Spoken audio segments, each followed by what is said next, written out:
तो परमात्मा की दया से आज अहमदाबाद में मूल ज्ञान का प्रचार हो रहा है। मूल ज्ञान जिसको कबीर साहब ने सबसे श्रेष्ठ ज्ञान बताया है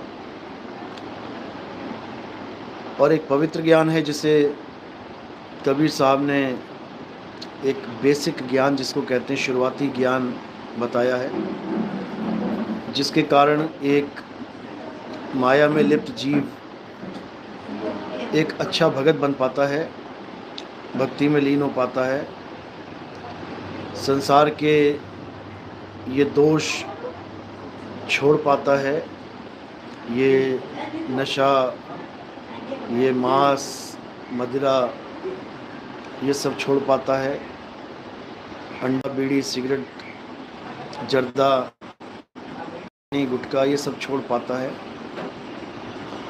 और अपने परिवार के द्वारा बताए गए, अपने समाज के द्वारा बताए गए, अपने पुरखों के द्वारा बताए गए, अपने पुरोहितों के द्वारा बताए गए, अपने ब्राह्मणों के द्वारा बताए गए मार्ग पे, अपने नमाजी काजियों के द्वारा बताए गए, अपने मुल्ला मौलवी के द्वारा बताए गए मार्ग पे चलने के लिए तैयार हो जाता है।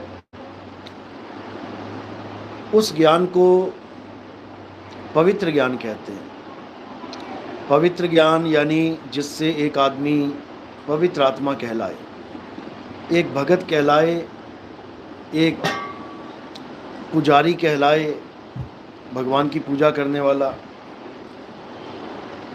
पवित्र ज्ञान आपके शुरुआती ज्ञान को, शुरुआती दौर को रिप्रेजेंट करता है और जो मूल ज्ञान है वो आपके अंतिम पड़ाव को, इस ज्ञान के आखिरी पड़ाव को रिप्रेजेंट करता है। जैसे शुरुआती दौर में LKG, UKG, पहली कक्षा, दूसरी कक्षा, ये उस ज्ञान को रिप्रेजेंट करते हैं जो बिल्कुल शुरुआत में मिल रहा है, जिसके द्वारा हम किसी भी घर बैठे बच्चे को एक विद्यार्थी बना सकते हैं, शुरुआती दौर का विद्यार्थी।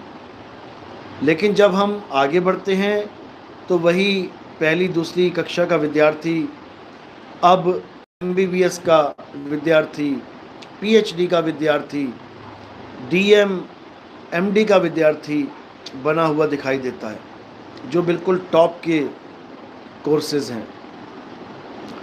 तो विद्यार्थी वो LKG वाला भी है और विद्यार्थी MBBS, PhD, MPhil वाला भी है, लेकिन दोनों में ज़मीन आसमान का अंतर है।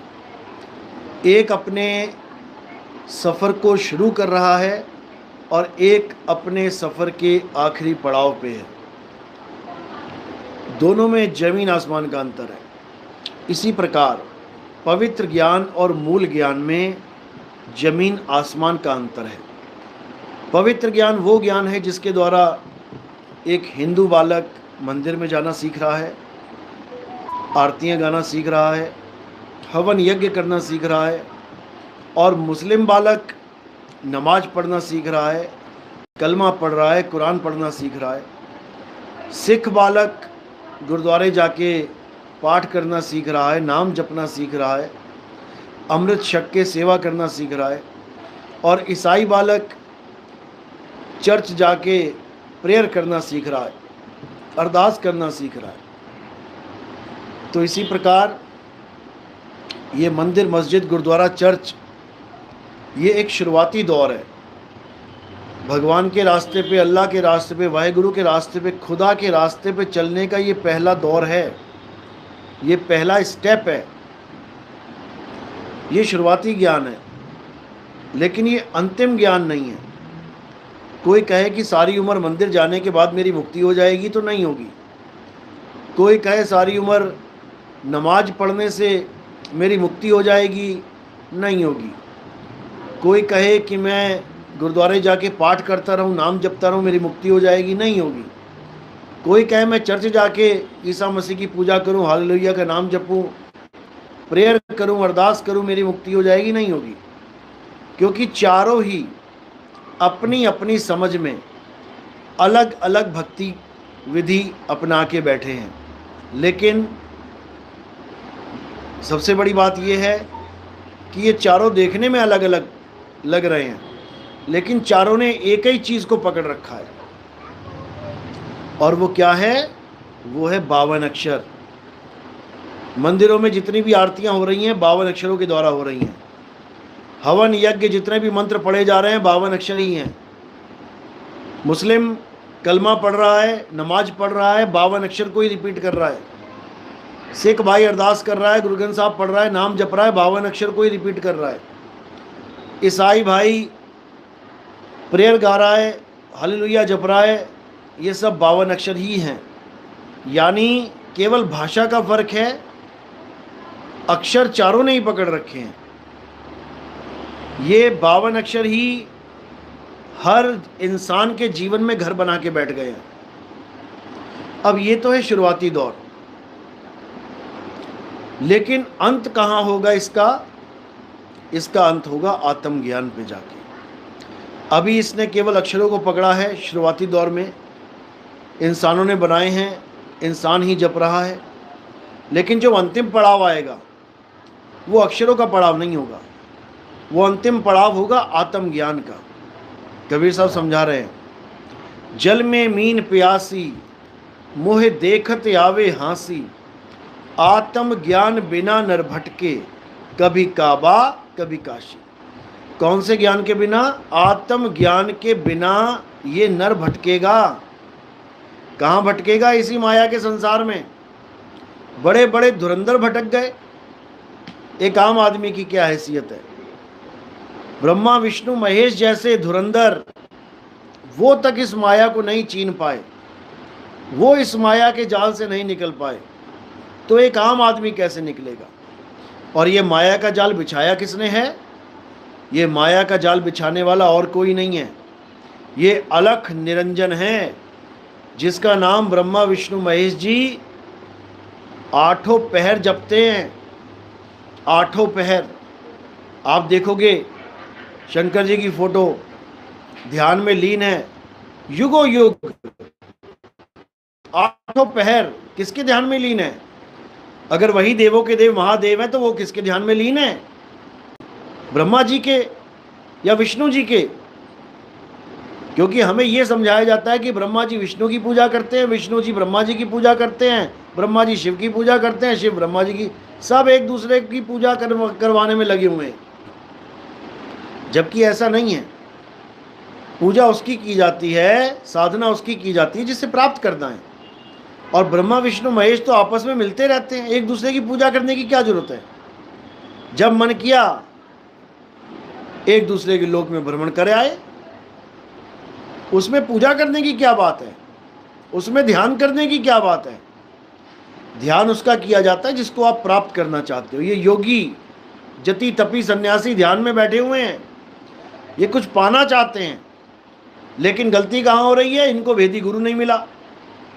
जो भेदी गुरु आत्मा का ध्यान करवाने के लिए इनको तैयार करता, ये आत्मा का ध्यान नहीं कर पाए। ये 52 अक्षरों का नाम जपते जपते जपते जीवन बर्बाद करके चले गए। ये तंत्रों मंत्रों में उलझ गए, हर प्रकार की क्रिया में उलझ गए, आत्मा का ज्ञान प्राप्त नहीं कर पाए। तो जब तक आत्मा का ज्ञान देने वाला गुरु आपके जीवन में नहीं आएगा, तब तक आत्मा से अलग किसी भी वस्तु के पीछे आप लगे रहोगे।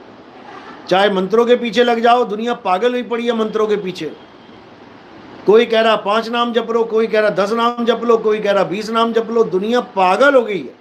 क्यों? क्योंकि आत्मा का ज्ञान नहीं है। और कबीर साहब कह रहे हैं कि आत्मा के ज्ञान के बिना कोई भी ज्ञान अगर तेरे पास है तो वो अंत समय में फेल हो जाएगा, हालत खराब हो जाएगी। इसलिए कबीर साहब आत्मा के ज्ञान पे जोर देते हैं, आत्म ज्ञान पे जोर देते हैं। और ये आत्म ज्ञान प्राप्त कौन करेगा? ये जीव प्राप्त करेगा, जिसको जीव आत्मा कहते हैं। जीव आत्मा उस परम तत्व का ध्यान करेगा और परम तत्व ही हो जाएगा। लेकिन ये तब होगा जब उसके जीवन में कोई भेदी गुरु आएगा। तो जब भेदी गुरु आएगा तो वो क्या करेगा? वो सारे मंत्र जंतर छुड़वा देगा। हिंदू है, राम राम जप रहा है, राम राम छोड़ दे। मुसलमान है, अल्लाह अल्लाह जप रहा है, अल्लाह अल्लाह छोड़ दे।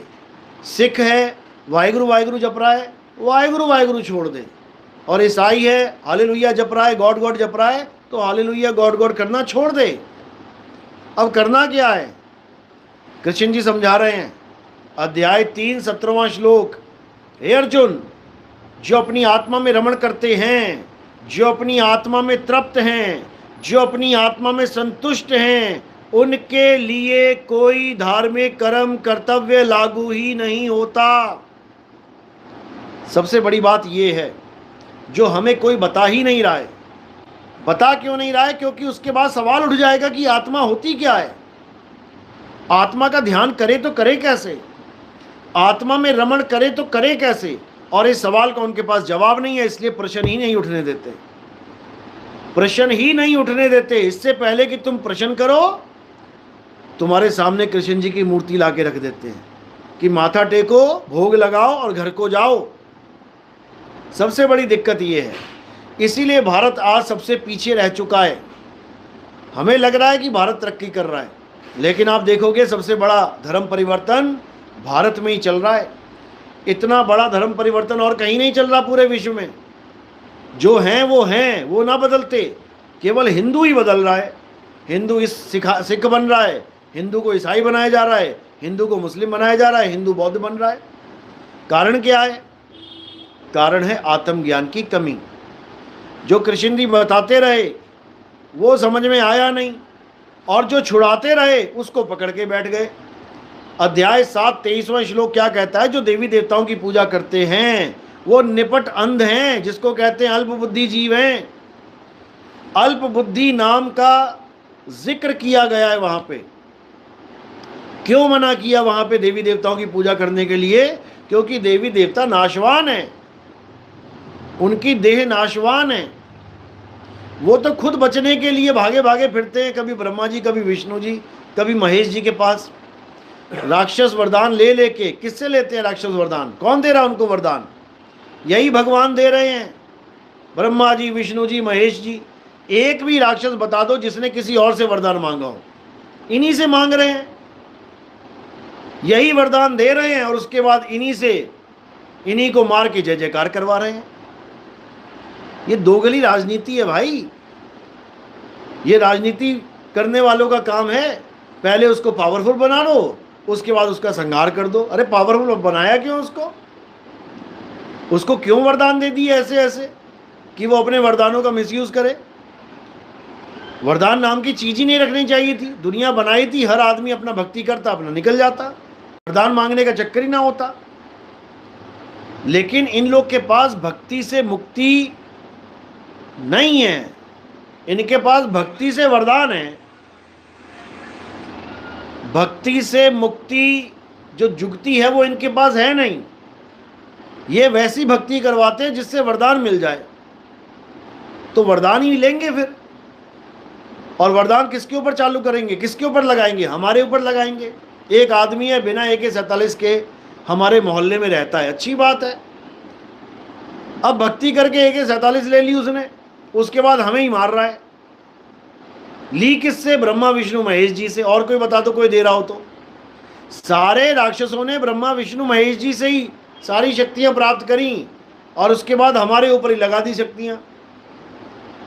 अब उसको शक्तियां भी दे रहे हैं और उसके बाद उसका संहार भी कर रहे हैं, फिर अपनी जय जयकार भी कर रहे हैं। ये तो वो बात हो गया कि जिसने आग लगाई उसी ने आग बुझाई, जिसने आग लगाई उसी ने मलहम भी लगाई।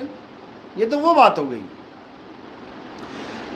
एक तरफ शंकर जी कह रहे हैं कि ये सारे भूत प्रेत जितने भी हैं, ये सब चंडाल चौकड़ी, ये मेरे रिश्तेदार हैं, मेरी शादी में ये सब नाचेंगे। शंकर जी की शादी में कौन नाचते थे? भूत प्रेत, चंडाल चौकड़ी। और वही शंकर जी हनुमान जी के रुद्र अवतार में आगे कहते हैं भूत पिशाच निकट नहीं आवे, महावीर जब नाम सुनावे। किसको बेवकूफ बना रहे हो भाई? किसको बेवकूफ बना रहे हो? ये सारे भूत प्रेत किसने बनाए हैं? चंडाल। शिव महापुराण पढ़ो, तुम्हें पता लगेगा। ये सारे भूत प्रेत, चंडाल चौकड़ी, ये सारे ये शिव जी की कारस्तानी है। शिव जी ने बनाए ये सारे। ब्रह्मा जी मना करते रहे कि मत बनाओ इनको, कहते नहीं हम तो बनाएंगे। किसके लिए बना रहे हो? हमें ही परेशान कर रहे हैं वो लोग। हमें ही परेशान करने के लिए पूरी फौज बना दी चंडाल चौकड़ियों की। उसके बाद रुद्र अवतार लेके गदा मारते फिर रहे हैं उनको। पूरा राजनीति चल रहा है, ये राजनीति वाला खेल चल रहा है। जैसे एक राजनीतिज्ञ होता है, नेता, रात में आग लगा देता है और फिर एम्बुलेंस वालों को बुला के, फायर ब्रिगेड वालों को बुला के पाइप लेके खड़ा होकर फोटो खिंचवा लेता है कि देखो मैं बुझा रहा हूं। अरे लगा भी तू ही रहा है, बुझा क्या रहा है तू? लगा भी तू ही रहा है। इसलिए ताकि किसी को पता ही ना लगे करना क्या है। तो तक हमें उलझा के रखा, 3 युगों तक बड़े बड़े राक्षस बनाए, उनको बड़ी बड़ी ताकतें दी, हम लोग के संहार करवाए, लोगों को परेशान करवाया। चौथे युग में क्यों नहीं आया राक्षस कोई? ये राक्षस बनाने वाली फैक्ट्री बंद कैसे हो गई? क्यों नहीं ताड़का आ रही है? क्यों नहीं भस्मासुर आ रहा है? क्यों नहीं हिरण्यकश्यप आ रहा है? क्यों नहीं बकासुर आ रहा है? क्यों नहीं पूतना आ रही है? ये कहां चले गए सारे? ये वचन है परमात्मा का कि 3 युग में तूने जो करना है कर ले। किसको बोला था? इसी अलख निरंजन को। तूने जो करना है कर ले, तूने जो भूत प्रेत बनाने हैं बना ले, जो तूने राक्षस बनाने हैं बना ले, जो तूने वरदान देना है राक्षसों को दे ले, जितना तूने ड्रामा खेलना है खेल ले 3 युगों में।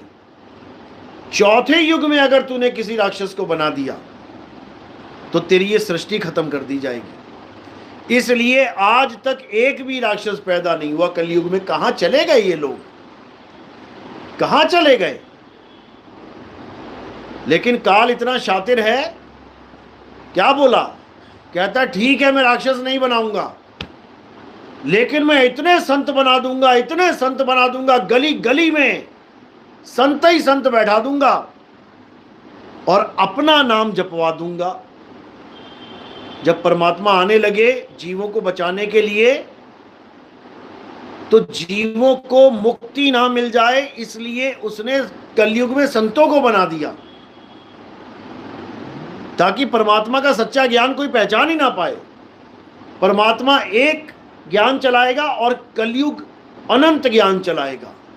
ये जितना गली मोहल्ले में तुम्हें मंदिर, मस्जिद, गुरुद्वारा, चर्च, जो कुछ भी तुम्हें दिख रहा है, ये सब काल भगवान का खेल चल रहा है। साधो निरंजन जाल पसारा, कहते हैं स्वर्ग पताल रचियो महिमंडल 3 लोक विस्तारा। इस 3 लोक में जो भी ज्ञान तुम्हें मिल रहा है, ये तुम्हें फंसाने वाला ज्ञान मिल रहा है, और जो परमात्मा का ज्ञान है वो तुम्हें यहां से निकालने वाला ज्ञान है, वो आत्मा का ज्ञान है। आत्मा के ज्ञान के अलावा तुम्हें कोई भी ज्ञान मिल गया उस संसार में, तुम्हारी मुक्ति नहीं हो सकती। तुम अटक जाओगे, यहां पर भटक जाओगे, लटक जाओगे, तुम निकल नहीं सकते। तो निकलने का एक ही रास्ता है, आत्मज्ञान। जल में मीन प्यासी, मोहे देखत आवे हांसी, आत्म ज्ञान बिना नर भटके, कभी काबा कभी काशी। केवल आत्मा का ज्ञान जानना है। आत्मा का ज्ञान जान लिया तो मृत्यु भी तुम्हें नहीं मार सकती। शरीर तो मार देगी तुम्हारा, लेकिन तुम्हें नहीं छू सकती। इसी आत्मा के ज्ञान को कृष्ण जी ने गीता में भरपूर समझाने की कोशिश करी। कृष्ण जी को कहां से मिला ये ज्ञान? जब इनका विष्णु जी का अवतार था सतयुग में, तब परमात्मा इनके पास भी आए, इनको भी समझाने की कोशिश करी कि ब्रह्मा विष्णु महेश तीनों सुन लो मेरी बात। जिस दुनिया में तुम आ गए हो, तुम्हें नहीं पता ये किसने बनाई है। जिस दुनिया में तुम पैदा हो गए हो तीनों, तुम्हें नहीं पता कि यही काल निरंजन है। ये तुम्हारे द्वारा इस सृष्टि को चलाएगा। ब्रह्मा जी तुमसे ये दुनिया के बच्चे पैदा करवाएगा, विष्णु जी तुमसे ये पालन करवाएगा, और शंकर जी तुमसे ये संहार करवाएगा। तुम तीनों को काम पे लगा देगा। ये बहुत समझाया परमात्मा ने, लेकिन तीनों के समझ में नहीं आया। तीनों को नहीं पता लगा कि आखिर ये हो क्या रहा है। और परमात्मा को छोड़ के तीनों ने अलख निरंजन को अपना परमात्मा स्वीकार कर लिया। अब लग गए तीनों काम पे। ब्रह्मा जी का काम है पैदा करना, ये जितने हॉस्पिटलों में बच्चे पैदा हो रहे हैं, ये जितने गलियों में घरों में मक्खी मच्छर कुत्ता बिल्ली हाथी घोड़ा, ये जितने जंगलों में शेर चीते हिरण भालू पैदा हो रहे हैं, कौन पैदा कर रहा है? ये ब्रह्मा जी का काम है। जितने भी पालना हो रही है, जितना भी ये खाना पीना चल रहा है, कौन पालन कर रहा है? विष्णु जी की ड्यूटी लगा दी गई है। ये जितना भी संहार हो रहा है, चाहे कहीं भी हो रहा हो, ये कौन कर रहा है? ये शंकर जी की ड्यूटी लगा दी गई है। यानी तीनों को यहाँ पर काम में लगा दिया गया है, और तीनों में से एक की भी हिम्मत नहीं है कि काम छोड़ दे। एक की भी हिम्मत नहीं है कि काम छोड़ दे। अभी तुम इतने आजाद हो कि तुम अपने बॉस को कह दो मैंने कल से काम पे नहीं आना जी, मेरा हिसाब कर दो। ब्रह्मा विष्णु महेश अपना हिसाब नहीं ले सकते, ये नहीं छूट सकते। जब से सृष्टि बनी है और जब तक चलेगी, इन तीनों को ये काम करना ही पड़ेगा। ऐसी दुर्गति है, और तीनों में से एक भी मुक्त नहीं हो सकता। एक भी मुक्त हो जाए ना, कि ब्रह्मा जी कहे मैं मुक्ति ले रहा हूं जी, मुक्ति का मतलब मुक्त, अब कुछ नहीं करेंगे, सृष्टि खत्म हो जाएगी। विष्णु जी कहते अब मैं मुक्ति चाहता हूं, मैं नहीं काम करूंगा, सृष्टि खत्म हो जाएगी। शंकर जी कहते भैया मुझे मुक्ति चाहिए, मुझे काम नहीं करना, तो सृष्टि खत्म हो जाएगी। सृष्टि चल रही है तो इसका मतलब तीनों काम पे लगे हुए हैं, एक भी दिन की छुट्टी नहीं है तीनों को। यही कबीर साहब समझा रहे हैं। गुरु ग्रंथ साहब में भी वाणी आती है, एका माई जुगत बिहाई।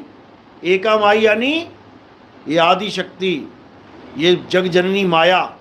जुगत बिहाई, जुगत यानी बड़ी जुगती लगा के, बिहाई यानी बच्चे पैदा कर दिए, इसने ब्याह कर लिया। एका माई जुगत बिहाई और तिन चेले परवान। इक संसारी इक भंडारी इक लाए दीवान। यानी इस माया ने बड़ी चालाकी के साथ शादी करी, शादी करके भी कुंवारी कहला रही है, अर्ध कुंवारी मां भी कहला रही है, जग जननी जगदम्बा जग जननी, सारे संसार की मां, फिर भी कुंवारी, आधी कुंवारी। ये आधी कुंवारी क्या होता है भाई? किसी को कोई पूछे तेरी शादी हुई है कि तू कुंवारी है, मैं तो आधी कुंवारी हूं। ये आधी कुंवारी क्या होता है? आधी कुंवारी इसलिए बोला जा रहा है क्योंकि इसके पति का किसी को पता ही नहीं है। मां तो कहला रही है लेकिन पति ढूंढने पे नहीं मिल रहा इसका। कहते हैं ब्रह्मा विष्णु महेश ढूंढते रह गए, इनको अपने पिता का पता ही ना लगा कि हमारा पिता कौन है। इतना खतरनाक सीन चल रहा है, और ये तुम्हें ग्रंथों में लिखा मिल जाएगा।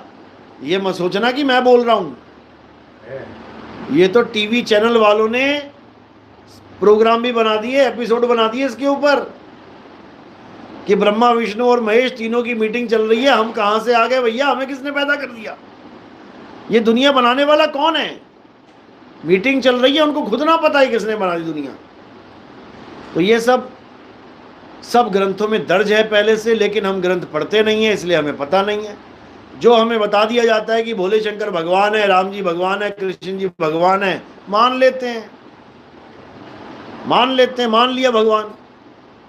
लेकिन असल में भगवान अलग चीज है, परमात्मा अलग चीज है। भगवान किसे कहते हैं? भगवान उसे कहते हैं जो 5 तत्वों में आके लीला करके चला जाता है। कौन से 5 तत्वों में? भा गा वा आ न। भगवान, भा से भूमि, गा से गगन, वा से वायु, वा से अगन, ना से नीर। भा गा वा आ न, इन 5 तत्वों में आके जो अवतार धारण करते हैं वो भगवान कहलाते हैं, परमात्मा नहीं कहलाते। क्योंकि परमात्मा की डेफिनेशन ही अलग है। परमात्मा की डेफिनेशन क्या है? परम आत्मा, जो सब आत्माओं में श्रेष्ठ आत्मा है, उसको परमात्मा कहते हैं। श्रेष्ठ क्यों है, क्या गुण है उसके, एक आम आत्मा में और परमात्मा में फर्क क्या है तो दोनों अविनाशी। कहते ईश्वर अंश जीव अविनाशी, ईश्वर भी अविनाशी है, उसका जीव भी अविनाशी है, लेकिन दोनों में बहुत बड़ा अंतर है। अब वो अंतर क्या है? वो है अवस्था का। एक चल अवस्था में है और एक अचल अवस्था में है। चल अवस्था में कौन है? ये ब्रह्मा विष्णु महेश गौरी गणेश, ये जितने भी हैं, या हम सब जितने भी हैं, सब चल अवस्था में। चल अवस्था मतलब चल रहे हैं, जो भी एक कदम से दूसरे कदम चल रहा है, ये सब चल अवस्था में है। दिल्ली से बंबई, बंबई से कलकत्ता, कलकत्ता से मद्रास जा रहे हैं, चल अवस्था में है। धरती से आसमान, आसमान से पाताल जा रहे हैं, चल अवस्था में है। विष्णु लोक से गोलोक, गोलोक से ब्रह्मलोक जा रहे हैं, चल अवस्था में है। स्वर्ग से नरक, नरक से स्वर्ग जा रहे हैं, चल अवस्था में है। कोई भी चल रहा है, चल अवस्था में है। और जो परमात्मा है वो अचल अवस्था में है। वो चलता नहीं है हमारी तुम्हारी तरह, वो सदा सदा स्थिर है। वो आधा इंच भी नहीं हिलता इधर से उधर। वो है परमात्मा, उसकी पूजा करनी है। गीता में उसका संकेत मिलता है, अध्याय 2 24वां श्लोक। हे अर्जुन, ये आत्मा यानी कि स्थिर अडोल आत्मा, ये आत्मा अच्छेद्य है, अशोष्य है, अदाह है। इसको कोई छेद नहीं सकता, इसको कोई जला नहीं सकता, सुखा नहीं सकता, गीला नहीं कर सकता। ये आत्मा अडोल है, इसको कोई हिला नहीं सकता कि कोई हिला दे इसको। ये अडोल है, अचल है, ये सदा स्थिर रहने वाला है। ये सर्वव्यापी है। सर्वव्यापी का मतलब नहीं कि ये मेज में भी है और मेरे जूते में भी है और चप्पल में भी है। सर्वव्यापी का मतलब होता है तुम कहीं भी चले जाओ इस दुनिया में, जहां तुम पहुंच गए और जहां तुम खड़े हो, परमात्मा तुम्हें वहीं मिलेगा। इसका मतलब होता है सर्वव्यापी।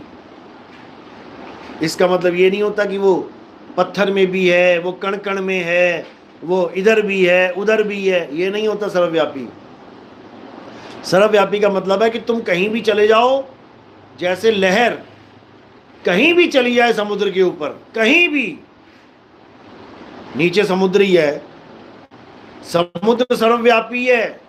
लहर कहीं भी चली जाए उसको समुद्र मिलेगा वहीं खड़ा हुआ। इसी प्रकार आप कहीं भी चले जाओ, कहीं भी, आपको वहीं परमात्मा मिलेगा। इसका मतलब होता है सर्वव्यापी, हर जगह विद्यमान। मतलब ये नहीं कि पत्थर में और जड़ वस्तु में विद्यमान। तो ये अचल जो आत्मा है, इसी को परमात्मा कहते हैं। और जो चल आत्मा है, राम जी, कृष्ण जी, हनुमान जी, शंकर जी, ये जी वो जी, जो चल रहे हैं, इसको क्या कहते हैं? इसको जीवात्मा कहते हैं। ये जीवात्मा है। जीवात्मा शरीर धारण करके संसार में लीला करती है, और परमात्मा अचल होके सबको मुक्ति प्रदान करता है। बस यही फर्क है दोनों में। अगर हमें जीवात्मा की पूजा करवाई जा रही है, राम जी की पूजा कर लो, श्याम जी की पूजा कर लो, हनुमान जी की पूजा, तो हमारा कल्याण नहीं हो सकता। हम खुद ही जीव हैं। जीव जीव की पूजा करेगा तो क्या बनेगा? पूजा किसकी करनी है? परमात्मा की पूजा करनी है, आत्मदेव की पूजा करनी है, उस आत्मा की पूजा करनी है जो अचल है, स्थिर है, अटल है, अडोल है। अगर उसका ज्ञान है तब तो कल्याण हो जाएगा, और उसका ज्ञान नहीं है तो जैसे राम जी बार बार अवतार धारण करके आ रहे हैं, कभी मछली, कभी कछुआ, कभी जंगली सुअर बड़ा अवतार, कभी आधा आदमी आधा जानवर नरसिंह अवतार, कभी कोई अवतार, कभी कोई अवतार। ऐसे ही तुम्हारे भी अवतार हो जाएंगे।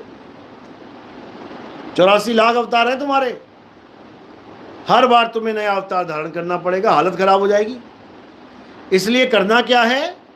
उस अचल परमात्मा को जानना है जो सदा हमारे संग है। नर नारी और कीट पतंगा और सार शब्द सभी के संगा। बस यही जानना और कुछ नहीं जानना। जिसने ये जान लिया उसने सब कुछ जान लिया, और जिसने ये नहीं जाना उसने कुछ भी ना जाना। भले आज हमारी नकल मार मार के बड़े बड़े संत, जो बड़े बड़े संत हैं जिनके करोड़ों में फॉलोअर हैं, वो भी आज अचल परमात्मा की बात करने लगे। जो पत्थर पूजते थे, जो कहते थे आत्मा नाम की कोई चीज ही नहीं होती, आज हमारे सत्संग सुन के आज आत्मा को अचल बताने लग गए हैं। वो अचल है। केवल बताने से क्या हो जाएगा भाई? केवल बताने से क्या तुम्हें आत्मा की प्राप्ति हो जाएगी? अरे तुम भी डूबोगे, तुम्हारे चेले भी डूबेंगे। इसलिए ज्ञान की चोरी, कबीर साहब ने तो इतना बोल दिया, ज्ञान की जो चोरी करते हैं कि लोग कई तो बुरा मान जाते हैं जब हम ये साखी बोलते हैं। करनी तज कथनी कथे, अज्ञानी दिन रात, और कुकर समान भौंकत फिरे, सुनी सुनाई बात। यानी गुरु की शरण में जाके जो करनी थी वो तो करी नहीं। करनी तज कथनी कथे, अज्ञानी दिन रात, और कुकर समान भौंकत फिरे, सुनी सुनाई बात। आज हमारी बात सुन के 2018 सत्संग कर रहा हूं मैं, इतने संतों ने अपनी भाषा बदल ली। जो पहले कुछ बताते थे, जो कहते थे ये मंत्र जप ले, वो मंत्र जप ले, जो कहते थे ये पत्थर नहीं ये भगवान है, इसके दर्शन करने वाला कभी 84 में नहीं जाएगा, मुक्ति मिल जाएगी, आज वो आत्मा आत्मा आत्मा करते नहीं थक रहे हैं। क्योंकि वो समय आने वाला है जिस समय के लिए कबीर साहब ने कहा था कि कबीर आत्म ज्ञान का बड़ा नगर में शोर, और पूछो कैसी आत्मा, देते दांत निपोर। कहते हैं एक समय ऐसा आएगा जब हर जगह तुम्हें यही ज्ञान सुनाई देगा। सब आत्मा आत्मा आत्मा करते नजर आएंगे, भले वो पत्थर का पुजारी क्यों ना हो, भले वो मंत्रों का पुजारी क्यों ना हो, भले वो जप तप पूजा पाठ का पुजारी क्यों ना हो, वो आत्मा आत्मा करता नहीं थकेगा।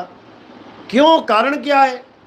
क्योंकि लोगों के अंदर ये गुरुवाई का जो कीड़ा घुसा हुआ है, सबसे खतरनाक ये कीड़ा है। ये कीड़ा क्या करता है?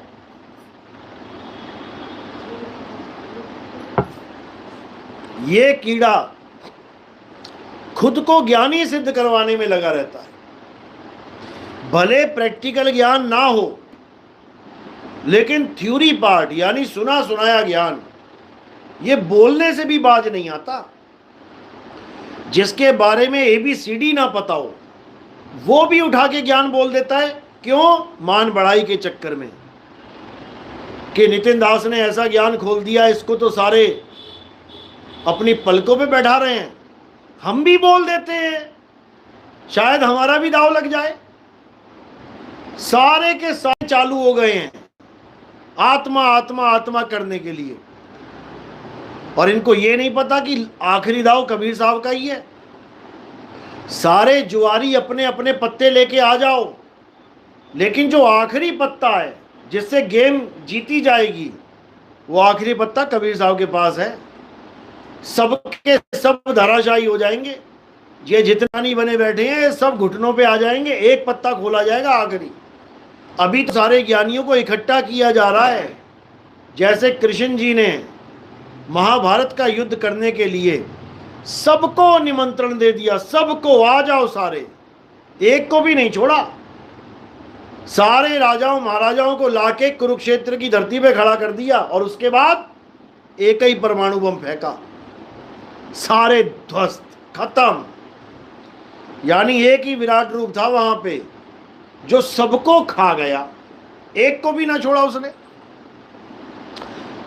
इसी प्रकार कबीर साहब भी, ये जितने ज्ञानी बैठे हुए हैं, ये सबको एक मंच पे लेके आएंगे। पहले सबके मुंह से आत्मा आत्मा आत्मा करवाएंगे। पहला काम ये है कबीर साहब का। और उसके बाद क्या करवाएंगे? उसके बाद सबको धराशायी करवाएंगे एक ही सवाल से। अभी वो सवाल करेंगे, उसका पत्ता आखिरी कबीर साहब का खुलेगा, और वो हमें ही खोलेंगे हमें ही बताएंगे वो आखिरी पत्ता क्या है। और उसके बाद कोई भी गुरु अपने चेले को बेवकूफ नहीं बना पाएगा आत्मा के नाम पे। ऐसा सवाल दागेंगे कि सारे गुरु चारों खाने चित्त। ऐसा सवाल दिया जाएगा, हर चेले के पास वो अस्त्र होगा। वो टेस्टर है, टेस्टर। वो गुरु के बोर्ड में लगा के देखेंगे लाइट जली कि नहीं जली, क्योंकि हर गुरु कह रहा है कि मेरे पास करंट है, मेरे पास करंट है। हर बोर्ड में टेस्टर लगाया जाएगा और लाइट नहीं जलेगी उसको रिजेक्ट मार दिया जाएगा। ये सारे अपनी औकात में आ जाएंगे। लेकिन अभी सबको इकट्ठा किया जा रहा है। ये होना ही है, ये पहले से निर्धारित है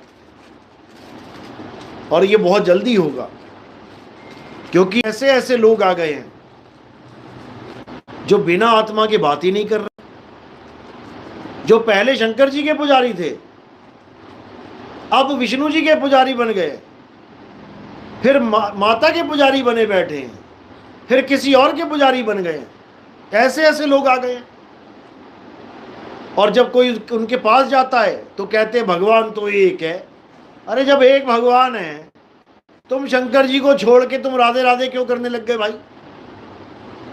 और तुम कह रहे हो कि मुझे शंकर जी ने मुझे दर्शन भी दे दिए काशी में, और जब भगवान ने ही दर्शन दे दिए तो भगत के पास बचा क्या और ढूंढने के लिए?